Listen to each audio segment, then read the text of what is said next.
Everybody, first, let's give a big round of applause to Brother Seamus. Yeah. Woo!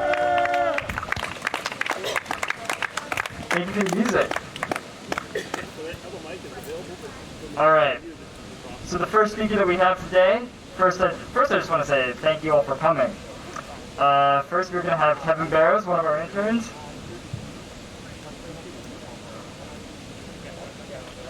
My name is Miguel, by the way. Pleased to meet you all. All right. Yeah, sure.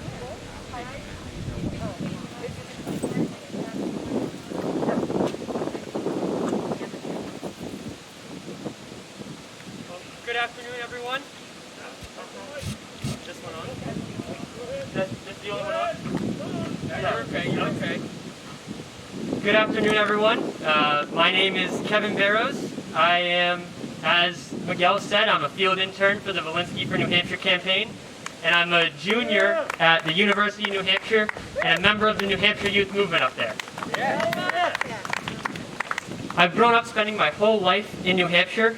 Specifically, I was born and raised here in Nashua, actually right down the street at St. Joseph's Hospital. From a young age, I've been involved in politics, especially here in Nashua, where my father is a firefighter, and when I was in second grade, before school, we used to go down to City Hall, again right down Main Street, and hold signs supporting the firefighters in their contract disputes.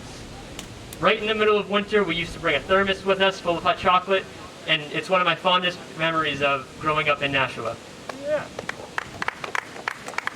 I support Andrew for many reasons, but today I want to highlight the reasons why I think the fellow youth of New Hampshire should support him. Andrew is the only gubernatorial candidate who supports the Green New Deal and protecting the future of our beautiful state by opposing laying pipe in New Hampshire. Andrew is an outspoken adversary of fracked pipeline projects like the Granite Bridge and the Kinder Morgan pipeline, which would have directly impacted Nashua residents and residents of surrounding communities. Andrew is also the only candidate with a history of fighting for proper funding for education in New Hampshire, with his work protecting the funding of the Claremont School District of New Hampshire. I know from firsthand experience that the Nashua School District is underfunded, and the hard-working and caring teachers that taught me my whole life are underpaid. Now, I know a lot of the young voters in New Hampshire were excited for Bernie, so of course, how could I forget to mention that Bernie endorsed Andrew in this election. He is one of 3 governor candidates in the entire country that Bernie supports. Those are just a few of the reasons why I support Andrew, but now I'm going to hand the mic to our next speaker, State Representative Mark King. What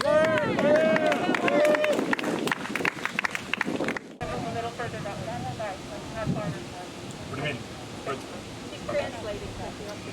I'm State Representative Mark King, and I represent Ward 6 here in Nashua. I admire Andru Volinsky. Andrew sees the big picture and will stand for working families. As executive counselor, he, with Councilors Pappas and Prescott, got a $4 million study on commuter rail added to the state's 10-year transportation plan. Now, that was federal money that Governor Sununu, he called our commuter rail a boondoggle.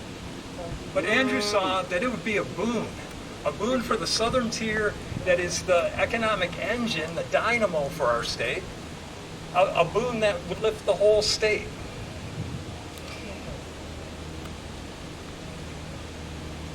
Andrew's policies will attract and keep young families that our state desperately needs. We're looking at a gray tsunami. Our state's aging.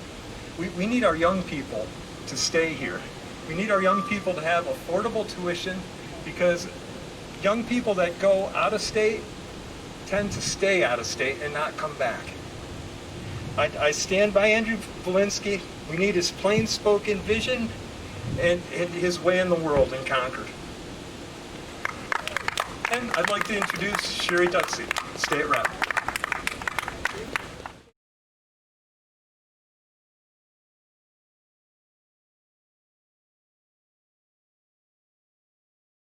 Take the My name is Sherry Dutsey, and I am ending my first term as a New Hampshire State Representative serving Nashua Ward 3. I am running for re-election. I ran initially... I'm sorry, what? Oh, okay. Yep. I ran initially because I was concerned about what was happening in our state. Lack of education funding and continued downshifting of costs from the state to cities and towns. We made some progress on education funding, but Governor Sununu vetoed 79 bills. Lots of progressive legislation was killed. I am supporting Andru Volinsky because we need bold ideas and proactive leadership in the governor's office. We have a 17th century tax structure to fund the needs of the 21st century.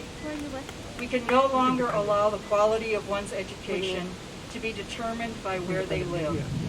All children in New Hampshire deserve a quality education, and that begins with quality preschool.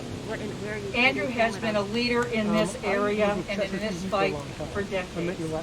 He knows that nibbling at the edges of our current tax system isn't the answer. We need systemic change to be able to adequately fund our infrastructure: roads, bridges, education, healthcare, and more. I am not a tax and spend person.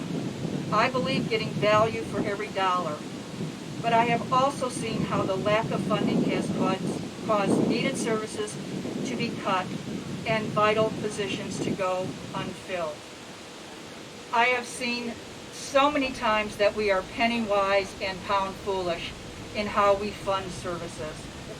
I worked in corporate America where tens of thousands, if not hundreds of thousands of dollars could be spent on one sales meeting. Yet, in state government, we quibble over spending $50,000 on a much-needed program. Andru Volinsky is a pragmatic leader with the right priorities that will enhance the well-being of all residents of New Hampshire. That's why I'm supporting Andru Volinsky for governor.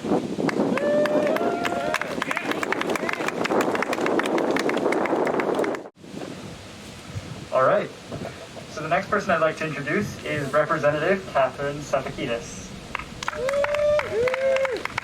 Hello everybody, I'm from Nashua Ward 7, and unlike Sarah Palin, I can't see my ward from here. It's about 2 blocks that way. I would like to welcome Andru back to Nashua.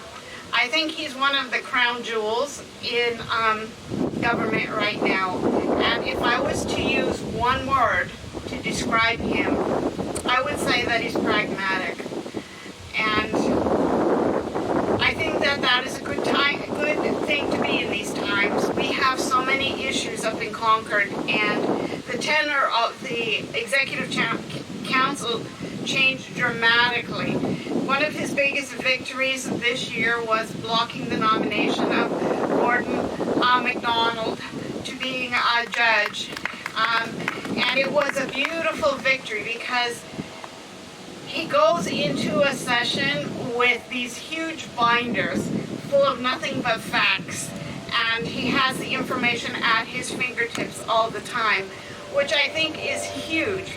We have a governor currently who I call him Mini 44. Everything that Trump does, Sununu does. And so we need so much Andru's leadership. And for me, where my little ward is where the National Commuter Rail Station will be. And so I'm delighted. I'm delighted for Andru. I have always supported him. I will always support him. And what I want to talk about myself for just a second, this will be my 3rd term in Concord if I get reelected. I do not have a primary coming up, but the Republicans were able to run candidates in most every seat. And a couple of the seats in the wards, we have Republicans having primaries, which I find very odd, but they are. And my biggest,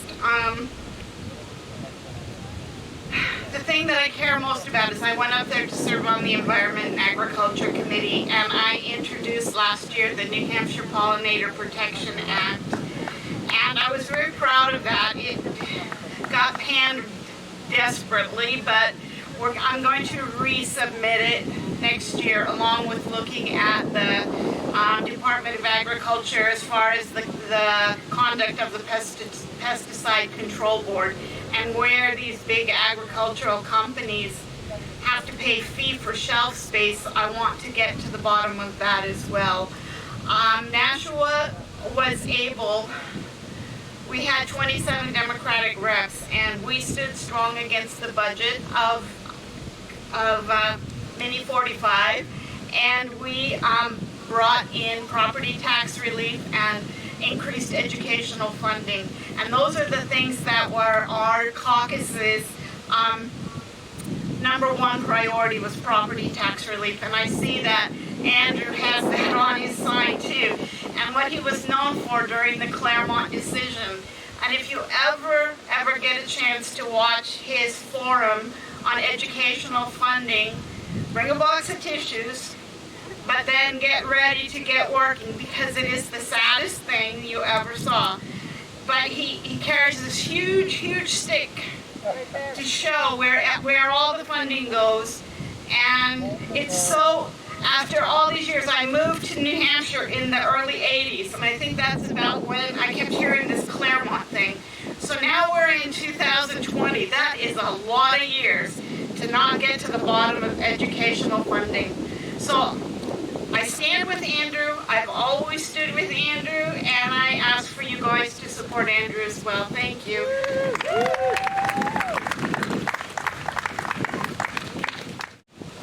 So now I'd like to introduce Gary Hoffman from the American Federation of Teachers. Yeah, Gary! All right. You want me to use that? You can use that one too, yeah. Hey, how's everybody doing this afternoon? Who's voting for Andru Volinsky in a few weeks? My name is Gary Hoffman, and I'm on the executive board of the Nashua Teachers Union, which is the largest local in AFT New Hampshire. And I'll tell you what, I see a few other AFT New Hampshire brothers and sisters here, and if the rank and file had anything to say with it, we would have endorsed Andru Volinsky instead of Dan Feltz in this primary. Andru Volinsky has been a hero to public educators in this state for decades. Just a month ago, he exposed the horrible state reopening plan by Sununu and Frank Edelblue, and exposed it as being some sort of consulting firm called AIR.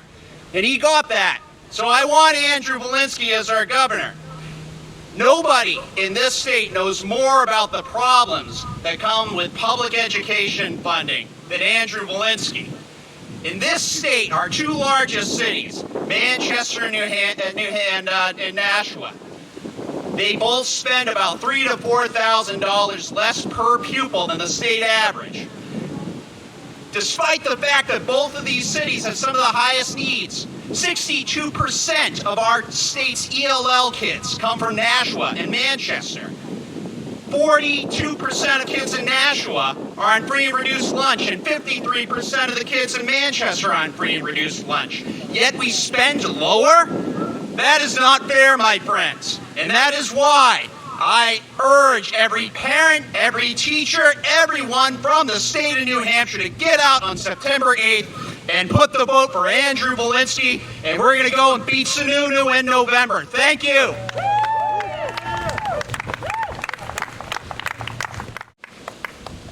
Good afternoon, everyone. It's great to see everyone here in support of Andrew. My name is Richard Gulla, and I am president of the State Employees Association, SEIU Local 1984.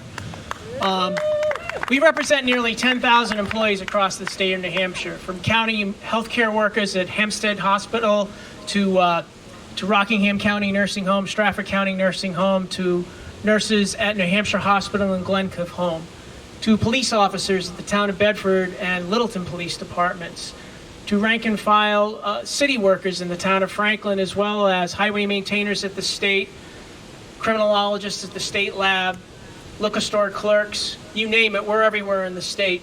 And I think everyone in the state knows that Andru Volinsky's leadership style will bring a welcome change to the corner office.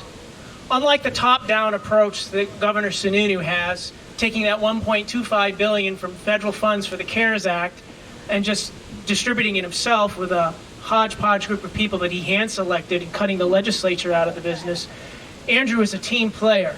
He listens to people. He listens to us.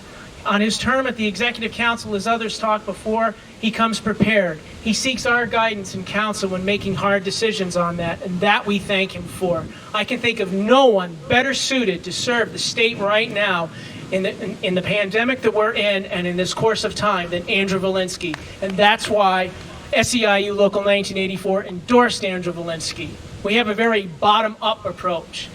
We listen to our members. We have an open poly-ed committee which interviewed candidates up and down the ballot, and then they bring recommendations to the board. Our members get to weigh in, unlike my brother from AFT. So with that, I am very proud to introduce the next governor of the state of New Hampshire, Andru Volinsky, ladies and gentlemen. All right. Yeah. I want to introduce the next First Lady of the state of New Hampshire, my wife, Amy. So let's start here. Donald Trump is a despicable despot trying to undermine the post office. What do we say to that? Look, I want to first thank everyone who's spoken. I really appreciate your turning out, being here this afternoon. It's a little warm. We won't go long, but I did bring my stick with me. So, yeah. So walk softly, but carry a big stick. Let's talk about the stick for a moment. The stick has stripes on it representing the property values in communities across our state. Black is the state average. The pink dots are Nashua. Nashua has a structural problem. If you rely on the property tax, the local property tax, as much as we do in New Hampshire, you start behind the starting line. If you live in Nashua. If you live in Manchester, the blue and yellow, you're even farther back. If you're in Claremont, you're the red line. And the gray line here is the community with the lowest property values in our state, Berlin. But if you're lucky enough to live in Portsmouth, beyond where I can reach, it's easy to raise money for your schools. This is a state responsibility, folks. It's not a local community responsibility. We should all be in this together. If you're Moultonborough, you're 3 sticks high.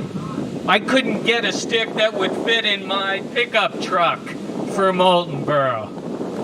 So last week, I want to tell you that the School Funding Commission that the state is conducting now, because of the work that John Tobin, Doug Hall, and I did for the last 2 years, that commission heard from experts who validated everything we've been saying. The state system is terribly broken. Where the highest needs are, the lowest spending occurs. The highest tax rates are in the communities with the lowest income. It is the most regressive system in New England. And this is the reason that we are in this together, to fix school funding, to improve schools all across our state. But this isn't the only issue. Climate change is upon us. We need to stop the over-reliance on fracked gas. At a debate sponsored by the NAACP of Nashua, my opponent said, "Don't worry about fracking. It doesn't happen in New Hampshire." It's the same climate, folks. The fracking that occurs in Pennsylvania, Ohio, Canada affects our climate. We need to know that. He should know that. I don't care that he has a 20-page plan. If he doesn't understand the basics, if he's not willing to swear off fracking, he's a part-time climate champion, and we need someone who's going to work on this full-time. Let me mention one last thing. We are in the time of the most uncertainty. It's COVID, it's economics, it's healthcare, it's climate change, it's racial injustice. We need to move forward on all of those fronts with bold ideas and courageous leadership. Leadership that's not afraid to bring those notebooks full of facts to meetings and to tell the truth about what's happening and what needs to be fixed. Look, the insiders have their knives out for us. Let's be clear on that. It is nonstop, one thing after another. And it reminds me, someone was talking about this earlier. It reminds me of the Norse story of Thor. The gods challenged Thor to drink a horn of ale, and they didn't tell him it was hooked to all of the oceans and all of the seas. And Thor drank and drank and drank, but even he could not overcome the oceans and the seas. But it created the tides. So we're going to do a lot more than just make waves. We're going to start a new approach to governing in New Hampshire. You're all a part of it. We need to get our friends to vote. We need to text. We need to call. We need to raise some money. We need to hold signs. We need to get this out on Facebook and at Rights and Democracy meetings. We need to wear shirts and masks. And we can do this on September 8th. So let me say thank you to everyone who's spoken. Come on up so we can get one last photo together. Everyone. Thank you.